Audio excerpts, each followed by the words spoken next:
Hi again, everybody, and welcome to another webinar from AskTheLawyers.com. I'm Rob Rosenthal. Thank you for joining us today. This is the second of the webinars that we've done presentations for you, and we're glad to have you along. First of all, let's start by making sure you can hear me and everything seems to be operating okay. So if you want to let me know in the chat down below, that's also a good place. That or in the Q&A is a good place you can ask questions as we move through. And I've gotten a couple of reports, people saying that that it's working and everything. You can hear me good, so that's great. So I want to remind you that this is the second in our series of webinars. If you missed the first one, we told you about how you need to be marketing your firm digitally, how to best do that, why you need to be doing that. And that is available to rewatch if you didn't catch it the first time. We will send a link out when we send the link out with this one later that you can watch the recording, and so it'll be easy for you to find. And also we have more webinars coming, so stay tuned for that. All right, I think everybody can hear me, so let's get started. Our topic this time is the nuts and bolts of how to make your videos look as good as possible. We want you to look great. And that's what we're going to tell you today. There are going to be things that are actionable that you can use right away to help your videos look better. So let's go ahead and get started. Oh, by the way, before we do that, let me remind you, questions down below. You can do, there's a question and answer area. There's also a chat box. So that's where a good place to do questions. And I'll be glad to share those with our experts and hopefully get all your questions answered as we get done today. First up, we have Kimberly Busch. Kimberly is the COO of AskTheLawyers, and she has quite a few years of working with lawyers and watching lawyers on video, and also Kim is an attorney herself. Kim, glad to see you today. So you've seen a lot of lawyers on video. Some look good, some not so good. Just tell us, why is it important? Why should attorneys care what they look like when they do videos for whatever reason? Absolutely, Rob. So to answer your question, yes, it is important for lawyers to look good on video. And when I say good, I really mean professional. I really am talking about making sure the camera shows off you in literally your best light. So whether you're trying to do staff meetings from remote locations, that's important. Whether you're doing potential client consultations, obviously it's extremely important. Some lawyers are doing hearings, depositions, even trials over Zoom or other types of software. Obviously, it really counts what you look like. And then, of course, if you're trying to do video marketing and record what you're doing for social media or other videos, obviously, you need to look your best. So I have good news and bad news for the attorneys out there. I have been working with attorneys doing legal marketing for the last 10 years. And as Rob mentioned, I am an attorney myself. The good news is you're all on board for doing video conferencing and video marketing. And that's really great. It's really where everything is going. Even if and when this pandemic hopefully calms down, video conferencing isn't going to go anywhere. It's actually only going to increase. So the bad news, unfortunately, and I say this with love, y'all don't look so good. And I'm not talking about whether or not you can win a beauty contest. I'm talking about the way your shot reflects yourself. So I'm talking about background, composition, lighting, and sound also. Because if you don't look and sound good, you're not going to seem competent, or you're not going to seem as competent as you'd like to be as an attorney. You don't want to look like a newbie when you're using technology. That's the bottom line. So some skeptics might say, like, Kim, does it really matter what I look like as an attorney on video if I'm doing a deposition or if I'm doing a hearing? I've got a great argument. I'm prepared. What does it look like? What does it matter if my camera is not set up perfectly? And to that, I would say you're being naive. So just like, even if you have a winning case and you're going to trial, you're not going to show up to the courthouse in board shorts and flip-flops. You're not going to have messy hair.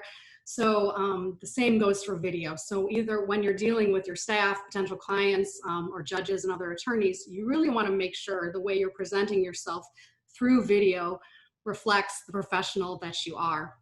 So to kick off the webinar, I thought I'd do something kind of fun and share with you some terrible and embarrassing shots of me.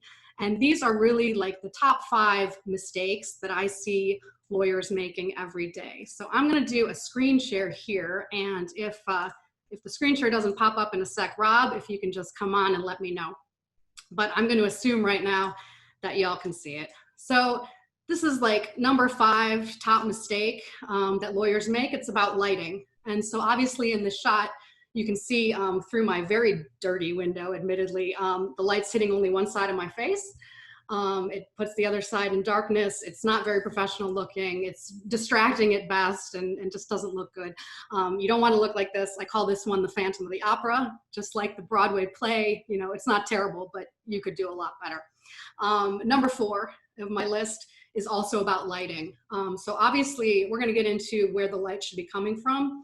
In this shot, as you might see, it's coming from behind me, and it makes me look completely backlit, washes you out. It's going to make your skin look weird. Worst case scenario, you're going to get shadows under your eyes. Nobody wants that. So this is the number 4 mistake, backlighting. Don't do it. Too much sun. Don't get burned. Now, number 3 is one that actually makes me angry when I see people coming on video conferencing like this. It doesn't happen too much, but sometimes people do come on video meetings from their bed. And not only do I think it's kind of disrespectful to have a meeting with someone while you're laying in bed, but also, come on, look what it's doing to your neck here. That's terrible. Get out of bed. I call this one, wake me up before you go. George Michael would not approve of this frog neck. Don't do it. So now we're up to my penultimate number of bad shots. This one's actually extremely common. And the reason why this one is so common is this is a working person on a laptop shot. So this is someone who's working, you know, typing on their laptop, just turned their computer on and tilted it up a little. Obviously, this is not a good look for an attorney. Your head is completely diminished. It's basically a shot of the ceiling and my ceiling fan. We also all probably need haircuts. Maybe you're getting a little thin on top. You don't want the crown of your head when you bend over to be what everyone sees. So I call this one the crown, just like the British monarchy, you know, it's going down real fast. So you don't want to be a part of that. And finally, my ultimate number 1 common mistake, it's actually not too bad. Here it is. I actually saw someone doing a webinar on video a couple weeks ago, and he was doing this shot, but kind of worse. And unfortunately with this one, it's basically looking up your nose. And I don't want to look up this guy's nose the whole time, and it's just not a position that you're going to command respect. So we're going to teach you how to avoid this shot, which I call bozo. Don't make people look up your nose, but it's easy to fix, and it's really just about the angle of the camera. So those were really my fun little screenshots to kick off our webinar. If you see yourself in those screenshots, don't worry, because they all just take small actions and small preparation and a little know-how to fix those shots and make sure when you're talking on camera, you know, your professionalism, your arguments, your advocacy for your client is really what people are focusing on, and not anything distracting in the video shot. Kim, I think one of the things that what has happened is so many of us, when we were taught how to do selfies, we were taught to shoot from above because that helps to get rid of that double chin. It doesn't work that way with video. It's not exactly, it doesn't translate. You're absolutely right. It does not translate. And actually I was watching some cable news interviews this morning, and people have been, I didn't make this a slide, but people have been putting the camera really high. And it's probably preferable that it's higher than lower, because then you get those up the nose shots like I was showing you. But when you're really high, it's not a good shot. It's looking down on your lap. Again, you look diminished. You're going to see all the stuff on your floor behind you. And it's not a good shot. So luckily, Jack's going to show us how to avoid those angles by really setting up the eye line and other things regarding composition. Exactly. Thank you, Kim. So now we're going to turn to Jack Metier, who's going to take us through the technical aspects of all this. And Jack is the Chief Video Officer for AskTheLawyers. Jack went to school to learn all this, so he could probably do a whole semester-long seminar on all this, but we're going to have him boil it down a little bit. I've worked with Jack for several years now as a broadcaster, and I've seen firsthand his attention to detail and his ability to make everybody look good and to make the shot look as good as it can be, with just sometimes just minor adjustments can make a big difference. Jack, like I say, I know you could talk for a long time about this, but you're going to boil it down to 3 important things when it comes to looking great: framing, lighting, and audio. Is that correct? Yes, Rob, that is exactly correct. Framing, lighting, and audio are kind of the 3 building blocks of what I'd say are the keys to great video. There's obviously like you said, I could teach a whole semester on this, but today I'm going to break it down into those 3 things for everybody. Let's go ahead and share my screen here. And we have, yes, the 3 keys to great video, as I was saying, are framing, lighting, and audio. If you can keep those things in your mind, you are about 80% of the way there to putting on a very professional appearance when you're having video conferences or doing anything else with your at-home webcam. If that's too much to keep, if all these tips are too much to keep in mind, I think that there's actually a single guiding principle that's going to go even farther to guide you on every decision you make about lighting, audio, where that camera should go and what it should look like. And really think of these webcam videos as you are having a conversation with somebody. Whoever is the viewer out there in your webinar or in a video conference, that's somebody that you're just talking to. And so when you're thinking about where should the camera go, think about where would my eye line be if I was talking to somebody. One of the things that I'm sure a lot of you right now are watching on your laptops, and when people are doing video conferencing, a lot of times those laptops are actually on their laps or on your desk. The problem with that is a laptop screen, even with its built-in webcam, that screen is pretty short, and everybody who's talking to you is looking. Kim showed you a little bit about this earlier, but that webcam is looking up at you. We want the webcam to be raised up closer to your eye line. Since you are all attorneys watching this, you probably have some old law books sitting around. If you're going to be using your built-in webcam on a laptop computer, I highly suggest pulling those law books out, putting them on your desk, and stacking your laptop right on top of them. Kind of the opposite problem is when people get that camera too high. This is not a balanced power dynamic for having a conversation. It doesn't look natural. And in this case, you can see stuff on the floor behind me. So when we're figuring out where should the camera be placed, if you're at a party talking to somebody, you want to be looking straight ahead at them, having an eye level conversation. So if you have that camera right there at eye level, you are well on your way to recreating the experience of having a conversation. Now that we know where the camera is supposed to be, we have to figure out where should you be. There's so many ways to be in the shot, let's say incorrectly. You don't want to be off to one side. You don't want to be too low in the frame. We've got all this extra space up there, and that's just wasted space. You also don't want to be too close, going back too close to the camera. Coming back to this idea of being in a conversation with somebody, nobody wants to spend the party stuck with the close talker. And if you are leaning too far forward, leaning into the camera lens, you are that close talker, and you are also a disembodied head. Instead, what we want is to think about these next couple things.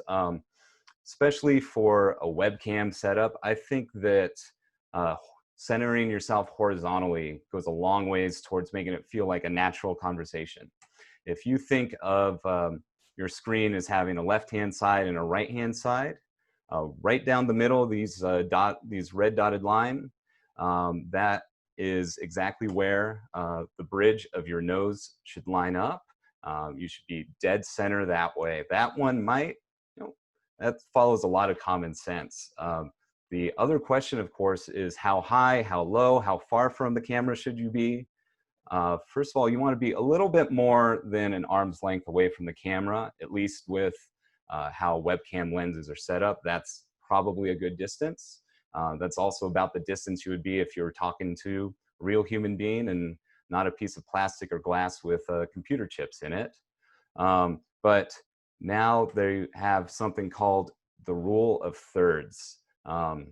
Let's go back to that blank camera frame again. And if we break it up into the top third, middle third, and bottom third, now we've got two sets of dotted lines, the dividers between the top and the middle and the bottom.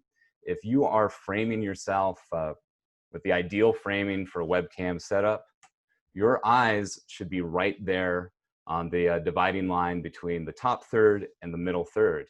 And if you are the right distance from the camera, That bottom third is going to be part of your torso. This gives, despite the lines covering my body right now, this gives you the kind of framing that the person watching will just feel like you're right there having a normal conversation with them. Now that we've figured out where the camera is supposed to be, where you are supposed to be, another really important thing is where should your eyes be? Just like in a conversation, you want to be making eye contact this whole time. It can be really hard to make eye contact when there's not another human being there, but for all intents and purposes, the camera lens are the eyes that you're looking into today or whenever you're having your video conference or webinar. There's some people that I've worked with that have gone as far as printing out a picture of their spouse, their kids, somebody, and pasting it right next to that lens, or even cutting an eye hole out of the picture so that they can look at the person they want to be talking to, and in reality, they are looking right into the camera lens. You might feel like if your attention drifts a little bit, because it feels kind of weird to look right into that camera lens, to you, it might feel like you're still making eye contact. But here in this image of me, and I apologize that I'm the model in all of these shots, but with everybody working from home, I can't go out and get a professional actor or even a coworker to pose for me. So you're stuck looking at me for all of these examples today. But right here on this shot, I'm only looking a few degrees off the side of the camera. And to me, it feels like when I took this picture, it felt like I was pretty much looking at the camera. But for people on the other end, hearing me talk in my video conference, they think that I am looking off into space, not paying attention to them. Again, going back to that idea of we're having a conversation. If you want to connect with your viewers, with the people that you're interacting with, you want to look directly into the camera. Now that we've figured out where the camera goes, where it should be pointing, and where you should be and where you should be looking, let's talk about what goes on behind you. There are so many ways to have a good looking background, and there are just as many ways to have a horrible looking background. I think one guiding principle is that it should just look orderly, like whatever's back there is back there because you want it to be back there. Here are some examples of some attorney interviews that we at Ask the Lawyers have done with some what I think are really nice backgrounds. This one, Kathy MacArthur has set up a room with a bunch of newspaper clippings about her law firm. This obviously looks intentional. It was no accident that these things got clipped out of the newspaper, hung up and framed, but it also just kind of is a subtle reminder that she's not only a professional, she's a well-respected professional. Another way to handle your background is to choose something that choose a background that communicates something about you. That's true of the professional background before, and that's also true of having a bunch of family photos behind you.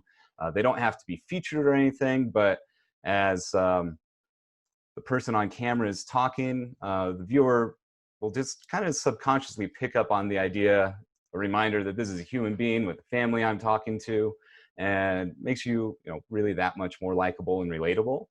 The two examples I've shown so far are actually pretty busy. There's a lot going on behind you, and that can be distracting if it's not done correctly, which is why I also like David Schuster's setup. He's got a very simple white room with a single piece of art behind him. There's nothing distracting about it, and in his case, it's very color themed.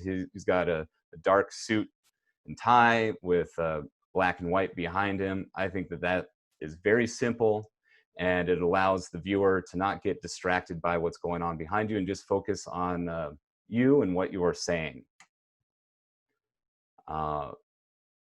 Now, this is something that I think a lot of people would be surprised about, which is the webcam that comes with your computer might not be all that great of a webcam.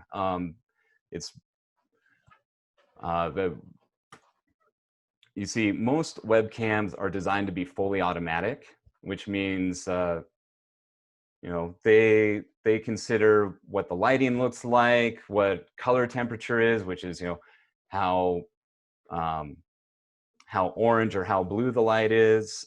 They do all these things inside and work their best to make the image look as good as possible. But I'm going to show you the next 3 pictures I'm going to show you were all, actually I took them yesterday. They're all taken with the same lighting, same setup, same time of day. Just different cameras reacting to that lighting situation in, I think, very different ways. This one right here, this was taken with my 2013 Apple computers video monitor, top of the line video editing equipment from 7 years ago. I think it looks all right, but certainly not a fantastic shot. One thing to notice here is it's a very wide angle lens, because a lot of times webcams use these wide angle lenses because they are most concerned with making sure whatever you want to be seen in the shot is seen. If it's too narrow, webcam makers are afraid that something's not going to be in the shot. But in this case, my webcam is showing, you know, a light switch off to the side, some a light socket down below, things that I'm not really interested in showing you. Let's jump forward to the camera on my MacBook Pro, which was only built 2 years ago. And like I said, same lighting, same situation, but certainly a very different image. MacBook Pro, a top of the line computer product, but that webcam built into it is making decisions that I think make for an inferior shot, even to a similar product that was made 5 years earlier. You can see that it's a tighter shot. It's not as wide angle. It's not distorting me as much as the wide angle does, but it certainly is not showing me in my best light. Cut to the external camera that I'm using for this webinar as well. This is same lighting, same situation. This is a Logitech Brio external webcam. I think if we compare all 3 of these, exact same situation, very different results. If I had to choose which of these 3 faces I want to put forward to the world, it's a pretty easy choice for me. I'm guessing it's an easy choice for you as well.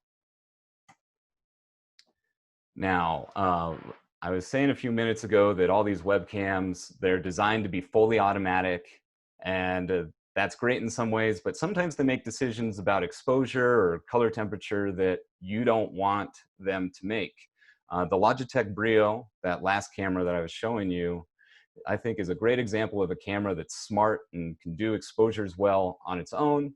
But if I really want to fine tune, maybe increase my saturation so I don't look so washed out, it actually has software that allows you to go in and change the exposure, focus. You can zoom in and out. You can change the field of view. I was talking about that wide angle versus a more narrow. I think that this camera looks great at 65-degree field of view, but if I have 3 people all that I want in the same shot, I could cut to that 90-degree view. Same thing here, I can control the brightness, contrast, sharpness, white balance, saturation. Those are a lot of things that you know, if you really want to take the time to fine tune your image, you can.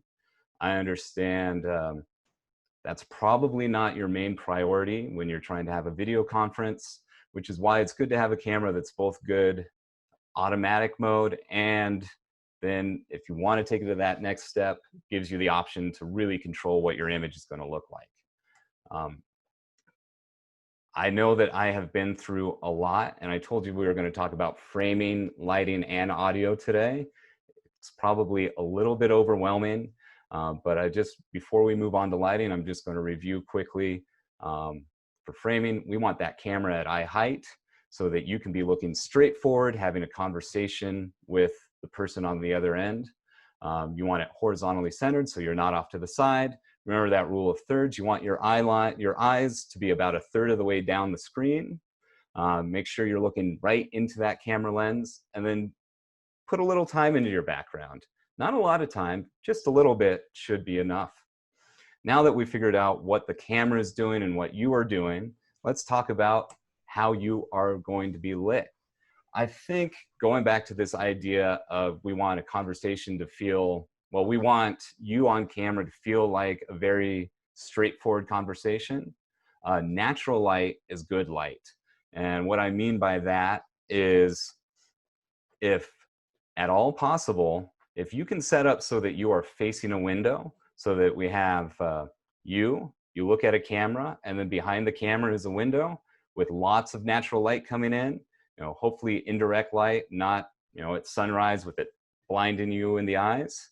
That is going to look very natural. It's going to be flattering light for you yourself, but it also fills in the room, which is something that can be overlooked when you're trying to light yourself with a webcam.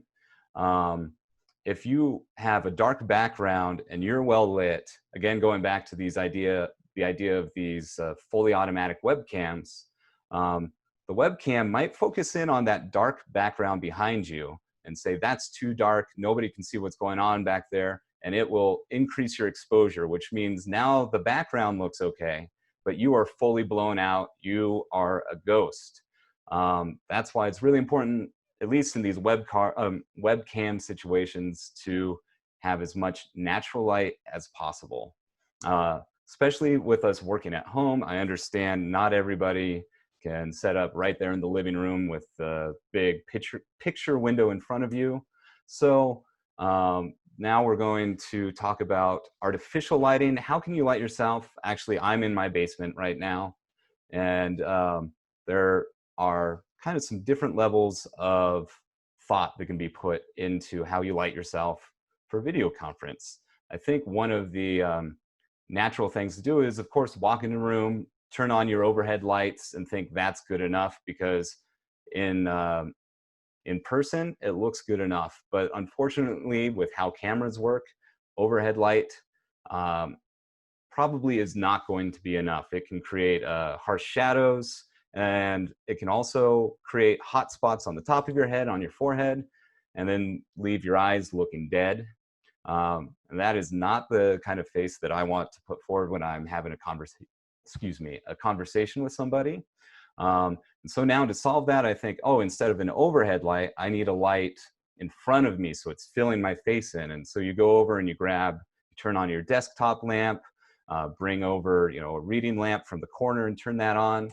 The problem with a lot of lamps around your house is, while they look good in person, the way cameras interpret that light can cause a lot of discoloration, can make you look very orange, is kind of the way that it tends to go with desktop reading lights. And so that is why I suggest investing in a professional ring light. These are designed following a lot of the same principles that like a makeup mirror light follows. So nowadays they're LED lights, which means that they don't get hot. You don't have to worry that they're going to make you sweat. You can control the brightness on them. And most importantly, it creates really, really soft light. So it fills in all the lines on your face. And if you're doing it correctly, you're not getting big distracting shadows on you. Something else that's great about these ring lights is that they usually include some sort of way to alter the color temperature, which means how warm, how cool the light looks. So if your skin tone is looking a little strange on that webcam, in this case, the newer that I have up on the screen, it has some different filters you can put over the lights to kind of change the tint of the light. Some of your fancier, more expensive models even include a knob that you can just turn to change that color temperature to make sure that you look as good as possible. If you go ahead and buy one of these ring lights, now the question is, where does that ring light go? This image that I'm showing right here was set up with a ring light off about 45 degrees to one side of me. You can see that it's hitting one side of my face and lighting it really nicely, but the other side of my face, is dark, and even worse, that eye is not really reflecting light the way we want it to reflect. And because of that, we just have a really unbalanced image right here. So if you have a light that's soft enough, I think that it's pretty safe to bring that light almost directly in front of you. This shot was taken not with the light straight on ahead, which can be a little distracting if you're trying to look at the camera lens, but it's off about 10 degrees to one side. So I'd say 10 degrees one side, 10 degrees the other side. You are going to have really good light that makes you look really good, which is the important thing here. I see that a question just popped up. How much does this ring light cost? And how hard is it to figure out on my own? You know, a ring light like this is about $100 or so. And there's not a whole lot to it. You set up a little stand, put the legs out, plop the light on top, and then there's some knobs that you can turn. If you really want to get into the details of how to make that as good as possible, it's going to take some expertise. I'd be more than happy to talk to anybody, walk them through the steps of setting up their own image in the future. So now we've talked about framing a shot. We've talked about lighting your shot. The last thing that I want to talk about today is audio. And thankfully, we have much less information that you need to know about audio than framing or cameras. And it really just boils down to use an external microphone. You know, your computer, your webcams, those all come with built-in microphones, which is great. It does the job, but they all have something called omnidirectional microphones, which means that they pick up noise in all directions. So while it can pick up me talking to it from 6 feet away, it is also picking up all the noise that's coming from outside. Maybe there's a dog barking, the lawn is being mowed.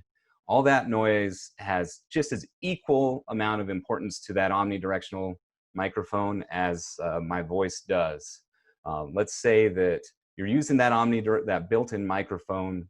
You are lucky enough to be sheltered away in a cabin in the woods. There's not a sound around. Even then, the problem with an omnidirectional microphone is it's picking up my voice directly, but it's also the sound waves coming from me are bouncing off the wall, they're bouncing off the ceiling, and then bouncing back to the camera. So even with no outside noise causing trouble, an omnidirectional microphone is going to make it sound like you are, talking inside a giant empty shed. That sound is just going to bounce around. The good news is you can just buy a lavalier microphone. The one I am using today was $20 on Amazon. It plugs directly into my computer via USB. It is, instead of being omnidirectional, it has a very narrow field, which means it's pointed straight up at my throat, and it's only picking things up from probably here to here, let's say a 20-degree field of view. So the audio quality is much, much better when you use an external microphone. Now I'm going to go back real simple. If you don't remember anything else from this webinar today, I want you to take these 3 things with you. I want you to remember that you want to frame your shot like you're having a conversation. Use flattering light. You want to make yourself look as good as possible. And buy an external microphone. I think if you do those 3 things, you are going to be miles ahead of the average person that you're having your video conference with. Maybe with clients, they're going to be very impressed and not even think about, does this person know what he or she's doing? They're just going to assume that you do. Lots of great information, Jack. Thank you so much. Now, I had one question. We've had a few people want specific brands and places to purchase the cameras and microphones and the equipment. I think we're going to try and if you want to send us an email and ask those questions, we'll try and send that stuff out to you, send links or all that information in an email. My question, Jack, was specifically about the camera, that Brio Logitech camera. I think depending on how short supplies are, that's usually what, about a $300 camera?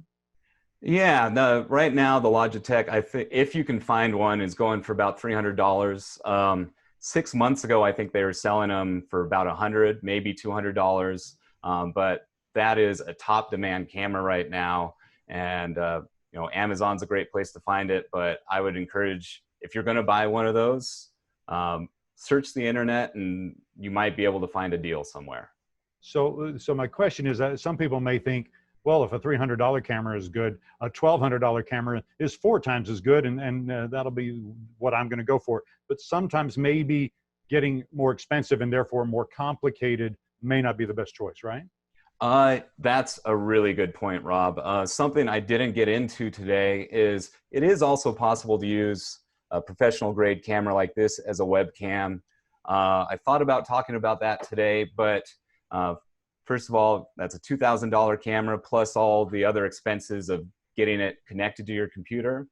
On top of that, I was talking about fully automatic versus having control over everything. Once you get to a camera of that level, fully automatic is just not going to do it. You need to have years of experience probably understanding how cameras like that work for it to be worth your time. I think most people are much better off using a high-end webcam. There's something to be said for ease of use as well. Exactly. All right, great, Jack. Thank you so much. Lots of great info there. I want to turn now to Cheney Winslow. Cheney is the CEO of AskTheLawyers. Cheney has been helping attorneys do marketing and specifically video marketing for more than 20 years. And so Cheney, Jack just gave us a lot of information, a lot to absorb, very helpful, useful information, but a lot of it. Getting busy attorneys to remember all that every time they want to use a video may be difficult. I wanted to ask you just real fast to tell us, specifically AskTheLawyers, how you address handling all this information and having attorneys have to keep track of all that. It was a lot of information, and it's hard to try to do everything yourself because the main thing you want to do is practice law. So what we did, and hopefully you took notes during this. If not, we'll be sending out a link to the webinar after the fact, and you can watch and take notes then, or you can always contact us. I know, Rob, you're going to get some information about how to get a hold of any one of us after this is over. But at AskTheLawyers in particular, Jack is on set remotely with all of our members whenever they shoot video. So before any of our professional broadcasters ask a member a question or do an interview with them, Jack has previously worked with the member to set the shot, to make sure they're lit well, to make sure the sound is right. So he does everything for you to make sure that the attorney comes across as well as they should, and look as good as they should, their credentials come across, they can create the relationship they need to with their audience. Then after the fact, the members had the benefit of Jack having a team of editors that work their magic to edit the videos together professionally, so the broadcast quality, so everybody looks as good as they can possibly look. Now, Cheney, so far in our webinars, the first one we covered digital marketing and how important it is and how to do it, and especially during this time of the new normal. And now we've covered technically how to make yourself look good on video. Give us a little tease, if you can, of what's coming up in the next webinar. The next time, videos are important. How you look in them is important, and what you say is probably more important, and how you present yourself. One of the main purposes of doing video on a regular basis, things such as this, or pushing out informational pieces, are to create a relationship with your potential clients, get them to trust you, but also to keep that top of mind awareness for your potential clients, or what we call brand equity. So all of these are very important. So it's not only the quality of the video, but it's what you say in them and how you say it. So we're going to cover the tips for how to present yourself on camera at the next webinar. Awesome. Thank you so much. So I think we had a lot of great information today. Like Cheney said, hopefully you took notes.